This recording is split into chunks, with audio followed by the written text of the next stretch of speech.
যে জিনা করে না, আমরা তো অনেকেই এখানে জিনা করি, বউ থাকা সত্ত্বেও জিনা করে, বিবাহের আগে জিনা করে, বিবাহের পরে জিনা করে। লাআল্লাকুম তাত্তাকুন, ওই রূপটার জন্য রোজা ফরজ। ওই রূপটাকে রোজা ভালো করবে যে পৃথিবীর সর্বশ্রেষ্ঠ সুন্দরী মহিলা, ধনী মহিলা যদি তাকে রাতের আধারকে ব্যভিচারের জন্য আহ্বান করে, তারপর সে বলে দেবে ইয়া ইন্নী আখাফুল্লাহ, ও আল্লাহর বান্দী, আমি তো আল্লাহকে ভয় করি। এইখানে জিনা করলে কেউ দেখবে না, রাস্তায় আমাকে বিচারের আওতায় আনতে পারবে না, আমার বাবা মা বন্ধু বান্ধব কেউ জানবে না, কিন্তু আমি তো আল্লাহকে ভয় করি যে আল্লাহ রাতের অন্ধকারেও আমাকে দেখছে। সেই তো ভালো মানুষ। এখানে ভালো মানুষকে যারা পরের জমি দখল করে আসেন, জানেন আছেন না এখানে, জানেন যে আপনার জমি 35%, কিন্তু সেখানে আছে 37%, 2% কার? এই 2% যিনি আইনের কাছে শক্তি, বংশের শক্তির কারণে দখল করে, সেই মানুষটা কি ভালো মানুষ? ভালো মানুষ সেই যে সকল পাপাচার আল্লাহর ভয়ে ত্যাগ করবে, সকল ভালো কাজ আল্লাহর সন্তুষ্টির জন্য করবে, সেই লোকটাই হলো ভালো মানুষ। আর এই লোকটা রোজায় কার্যকরী রোজা, আর এই লোকগুলোই জান্নাতে যাবে রায়্যান নামক দরজা দিয়ে। সুবহানাল্লাহ। আল্লাহ তাআলা রোজাদারদের পুরস্কার একটা জান্নাতের দরজা আছে না, নাম কি? এই দরজাটা কারা প্রবেশ করবে?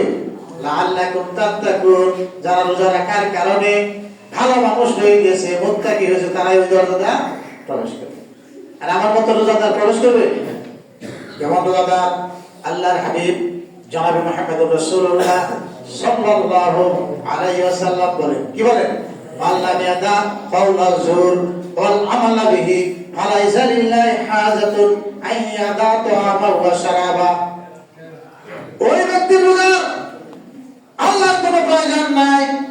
দেখেন তো আপনি ওই ব্যক্তির বলতে কিনা, ওই ব্যক্তির রোজার কোনো প্রয়োজন নাই আল্লাহর। যে ব্যক্তি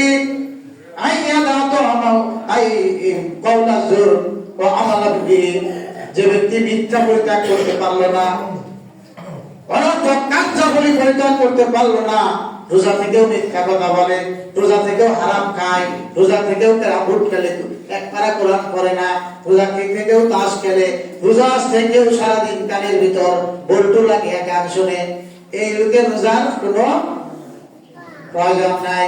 তাহলে বুঝতে পারলেন, যারা মিথ্যা কথা বলে রোজা থেকে, তার রোজা আল্লাহ তাবারক ওয়া তাআলা কবুল করবেন না। যারা মিথ্যা ত্যাগ করবে, যারা বাজে কাজ ত্যাগ করবে, তারাই ভালো মানুষ, এবং রোজা তাদের জন্য কল্যাণকর হবে, রোজা তাদেরকে জান্নাতে নিয়ে যাবে।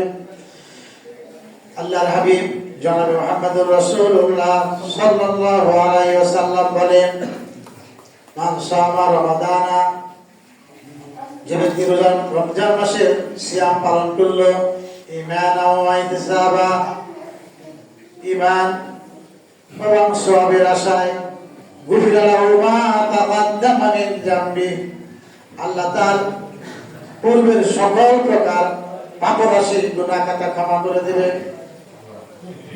ঈমান এবং সওয়াবের আশায় যে ব্যক্তি রোজা রাখবে, আল্লাহ তাবারক ওয়া তাআলা সমস্ত গুনাহ খাতা ক্ষমা করে দিবেন। এখন ঈমান কি? ঈমান বুঝেন কিনা? শব্দ ব্যতীত আল্লাহর বিধানগুলোকে মেনে নেওয়া, আমানতু বিল্লাহি ওয়া মালাইকাতিহি ওয়া কুতুবিহি ওয়া রুসুলিহি ওয়াল ইয়াউমিল আখির ওয়াল কদরি খাইরিহি ওয়া শাররিহি মিনাল্লাহি তাআলা ওয়াল বাস। ঈমান কি? এইগুলোর প্রতি বিশ্বাস আপনার যদি থাকে এবং সেই অনুযায়ী যদি কাজ করে, তাহলে আপনি ইমানদার, তাহলে আল্লাহ তাআলা আপনার গুনাহ খাতা মাফ করে দিবেন। আল্লাহর হাবিব জনাবে মুহাম্মদুর রাসূলুল্লাহ